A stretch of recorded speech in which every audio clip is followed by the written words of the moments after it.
Pernahkah Anda berada dalam situasi di mana pikiran Anda penuh dengan ide-ide brilian, cerita-cerita menarik, dan insight yang berharga, tetapi ketika Anda membuka mulut, suara Anda terdengar gemetar, kata-kata Anda berantakan, dan pesan Anda hilang begitu saja?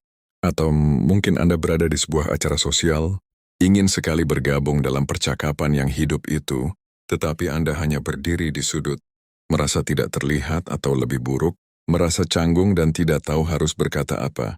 Jarak antara potensi internal Anda dan manifestasi eksternal Anda adalah kesenjangan terbesar yang menahan banyak orang hebat. Kita tahu kita memiliki nilai, tetapi kita gagal menyampaikannya dengan kekuatan dan ketenangan yang layak kita dapatkan. Ketakutan untuk berbicara dan kecanggungan untuk bergaul bukanlah kekurangan karakter. Itu adalah kekurangan skill yang dapat dipelajari.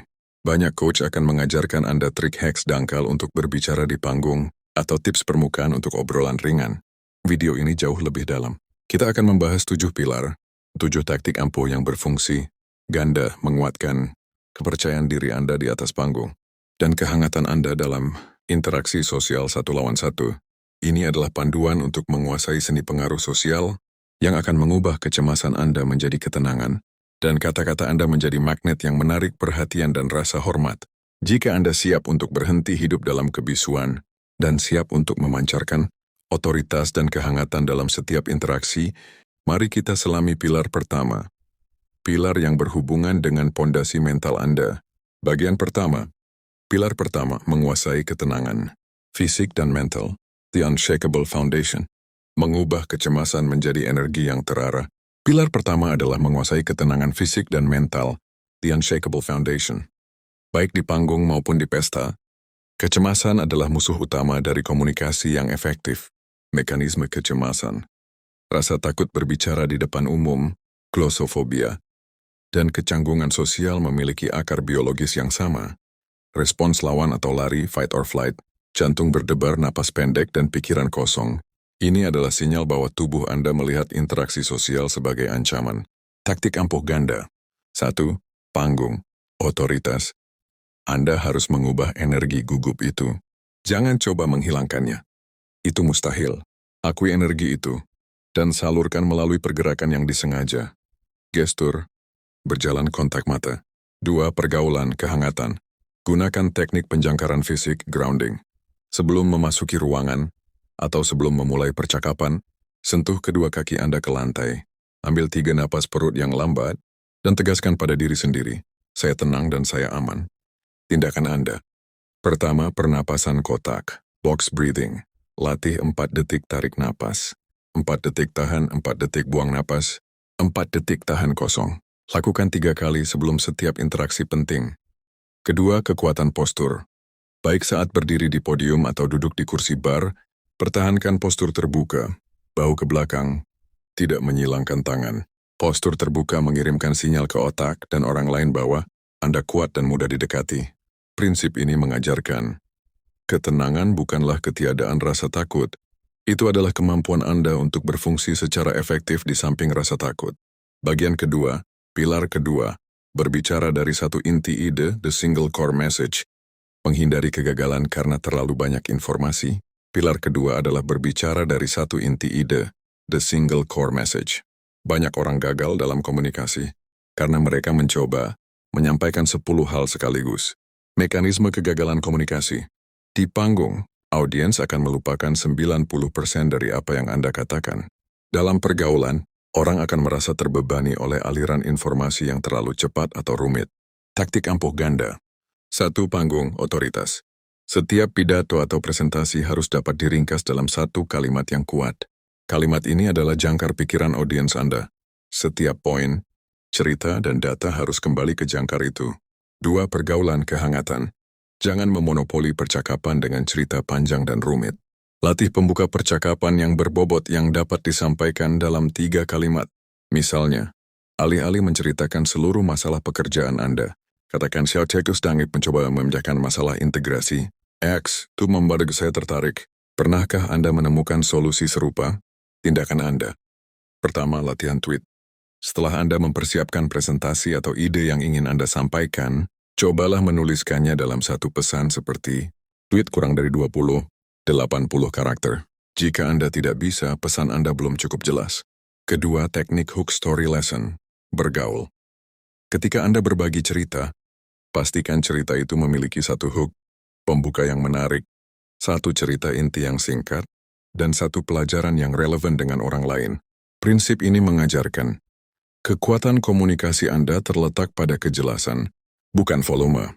Sampaikan satu hal dengan luar biasa, bukan banyak hal dengan biasa-biasa saja. Bagian ketiga, pilar ketiga, menguasai seni. Jeda dan kecepatan, the rhythmic control. Kecepatan yang menarik perhatian dan membangun ketegangan. Pilar ketiga adalah menguasai seni jeda dan kecepatan, the rhythmic control.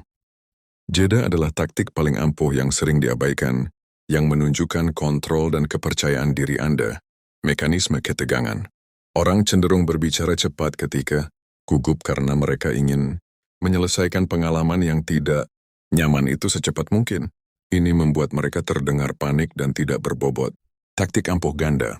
1. Panggung otoritas. Gunakan jeda sebelum dan sesudah poin-poin penting. Jeda sebelum membangun antisipasi audiens. Jeda sesudah memberi audiens waktu untuk mencerna dan meresapi pesan Anda.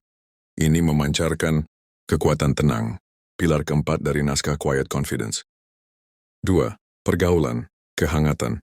Jangan takut dengan keheningan. Ketika seseorang menyelesaikan kalimat, beri jeda 1 detik sebelum Anda menjawab. Jeda ini mengirimkan sinyal bahwa Anda mendengarkan dengan cermat. Pilar kedua dari naskah Genuine, Curiosity, dan Anda mempertimbangkan respons Anda, tindakan Anda. Pertama, latihan pita rekaman. Rekam diri Anda saat berbicara. Identifikasi di mana Anda berbicara terlalu cepat dan di mana Anda bisa mengganti kata-kata pengisi, filler words, seperti M atau dengan keheningan yang kuat. Kedua, berbicara setengah. Kecepatan. Latih menyampaikan 3 kalimat penting hari ini dengan setengah kecepatan dari kecepatan normal. Anda ini secara dramatis akan meningkatkan wibawa dan kejelasan Anda. Prinsip ini mengajarkan, kecepatan berbicara adalah cerminan dari kecepatan pikiran Anda. Jeda adalah tanda bahwa Anda adalah master waktu, bukan budaknya. Bagian keempat, pilar keempat, beralih dari menjual ke memberi nilai, the value exchange, komunikasi yang digerakkan oleh kedermawanan. Pilar keempat adalah beralih dari menjual ke memberi nilai, the value exchange, komunikasi yang paling efektif didorong oleh kedermawanan, generosity, bukan kebutuhan, need, mekanisme kebutuhan. Banyak orang berbicara di depan umum atau bergaul karena mereka ingin mendapatkan sesuatu, persetujuan, penjualan, pengakuan, atau validasi. Energi menjual ini terasa menolak, repulsif. Taktik ampuh ganda. 1. Panggung otoritas. Fokus pada solusi audiens, bukan pada produk atau cerita Anda. Tanyakan, apa yang akan mereka bawa pulang yang benar-benar akan mengubah hidup mereka. Ini mengubah Anda dari speaker menjadi mentor yang dihormati. 2. Pergaulan, kehangatan. Berhentilah mencari perhatian. Jadilah pemberi yang tulus, pilar kelima dari naskah Generous Giver. Berikan informasi yang berguna, dukungan emosional yang tulus, atau pujian yang spesifik dan jujur. Tindakan Anda. Pertama, bawa satu hadiah. Dalam setiap interaksi hari ini, niatkan untuk memberi satu hal yang bernilai. Misalnya, 1 insight yang kuat, 1 kata dorongan, 1 koneksi yang relevan. Kedua, hapus pembuka egois. Eliminasi kalimat pembuka yang berpusat pada diri sendiri. Misalnya, saya mau cerita. Ganti dengan kalimat yang berpusat pada orang lain. Misalnya, saya menemukan sesuatu yang mungkin relevan dengan Anda. Prinsip ini mengajarkan, Anda dihargai sejauh mana Anda memberikan nilai. Ubah komunikasi Anda dari pertunjukan menjadi pelayanan. Bagian kelima. Pilar kelima, menggunakan bahasa. Tubuh yang jujur, the congruent signal. Pesan visual yang mendukung pesan verbal. Pilar kelima adalah menggunakan bahasa tubuh yang jujur, the congruent signal. Pesan nonverbal Anda harus selaras, congruent, dengan pesan verbal Anda. Mekanisme ketidakpercayaan.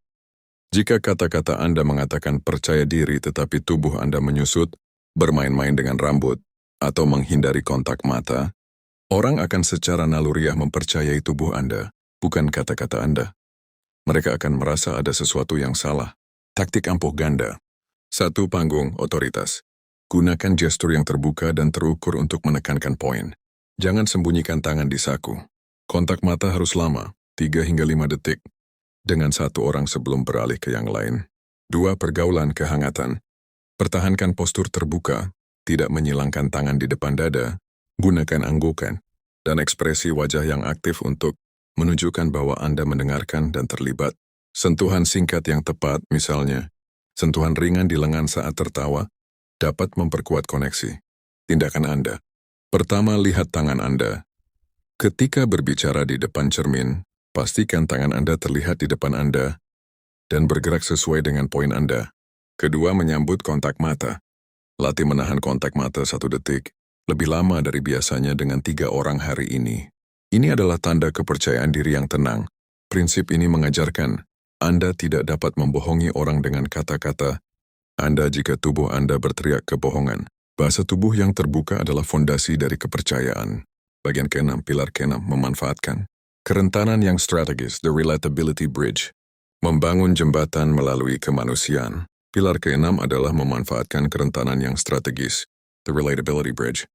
Untuk dicintai dan diikuti, orang perlu melihat kemanusiaan Anda, bukan hanya kesempurnaan Anda. Mekanisme perfectionism. Banyak orang mencoba terlihat sempurna di panggung atau di sosial. Ini membuat mereka terlihat dingin, jauh, dan tidak bisa dihubungkan unrelatable. Taktik ampuh ganda. 1. Panggung otoritas. Ceritakan satu kegagalan atau kesulitan yang relevan, yang mengarah pada pelajaran yang Anda sampaikan. Kerentanan yang strategis menghancurkan tembok antara Anda dan audiens Anda, mengubah kekaguman menjadi koneksi. 2. Pergaulan kehangatan. Bagikan satu rasa malu atau kesalahan kecil yang tidak fatal dalam setting yang nyaman. Ini adalah undangan bagi orang lain untuk merasa nyaman menjadi diri mereka sendiri di sekitar Anda. Tindakan Anda. Pertama, berbagi perjuangan. Ketika berbagi cerita hari ini, pastikan Anda berbagi perjuangan yang Anda hadapi, bukan hanya kemenangan yang Anda dapatkan. Kedua, kekuatan humor diri. Belajar menertawakan diri sendiri atas kesalahan kecil yang tidak penting. Humor diri adalah tanda kepercayaan, diri internal yang tidak membutuhkan kesempurnaan. Prinsip ini mengajarkan orang terhubung melalui luka, bukan medali. Gunakan kerentanan untuk membangun kepercayaan, bukan untuk meminta simpati. Bagian ke-7, pilar ke-7, menjadi gatekeeper. Waktu Anda, the high value speaker, kualitas ketersediaan yang menentukan rasa hormat.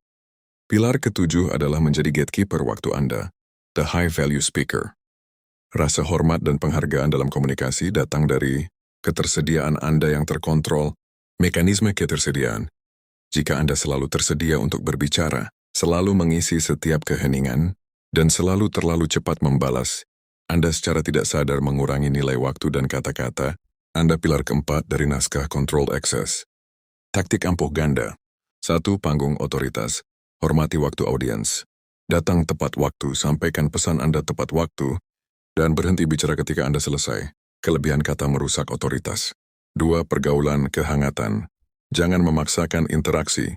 Jika Anda merasa lelah, hentikan percakapan dengan anggun. Misalnya, senang sekali bicara dengan Anda, tetapi saya perlu menyapa yang lain pergi sekarang. Kualitas interaksi Anda harus selalu lebih penting daripada kuantitas. Tindakan Anda. Pertama, tepat waktu bicara. Jika Anda memiliki waktu 5 menit untuk berbicara, patuhi 5 menit itu. Jangan melampaui batas waktu yang Anda miliki. Kedua, beri ruang. Dalam pergaulan hari ini, berikan ruang kepada 2 orang lain untuk memulai percakapan atau mengisi keheningan. Jangan melompat untuk menyelamatkan setiap momen yang canggung. Prinsip ini mengajarkan, kekuatan terbesar Anda adalah kemampuan Anda untuk diam. Jadilah pembicara yang berharga yang hadir secara utuh, dan kemudian pergi dengan anggun. Kita telah membedah 7 taktik ampuh yang berfungsi ganda, mengubah Anda menjadi pembicara yang berwibawa, dan teman bicara yang hangat di setiap situasi. Ingatlah, keterampilan berbicara di depan umum dan keterampilan bergaul adalah skill kehidupan, bukan bakat yang terlahir. Kendalikan ketenangan Anda, kuasai kejelasan pesan Anda, dan gunakan keheningan Anda sebagai alat. Berhenti mencari validasi. Mulailah memberi nilai. Ingatlah 3 komitmen utama ini. Langkah pertama, latih 3 kali pernapasan kotak sebelum interaksi sosial penting, pilar 1. Langkah kedua, tentukan 1 inti pesan dari apapun yang ingin Anda sampaikan hari ini, pilar 2. Langkah ketiga, beri jeda 1 detik sebelum Anda merespons dalam percakapan, Pilar 3. Tindakan apa yang akan Anda ambil 5 menit dari sekarang yang menunjukkan bahwa Anda telah memilih untuk menguasai seni pengaruh sosial. Terima kasih telah berani melangkah maju dan berbicara dengan kekuatan yang pantas Anda dapatkan.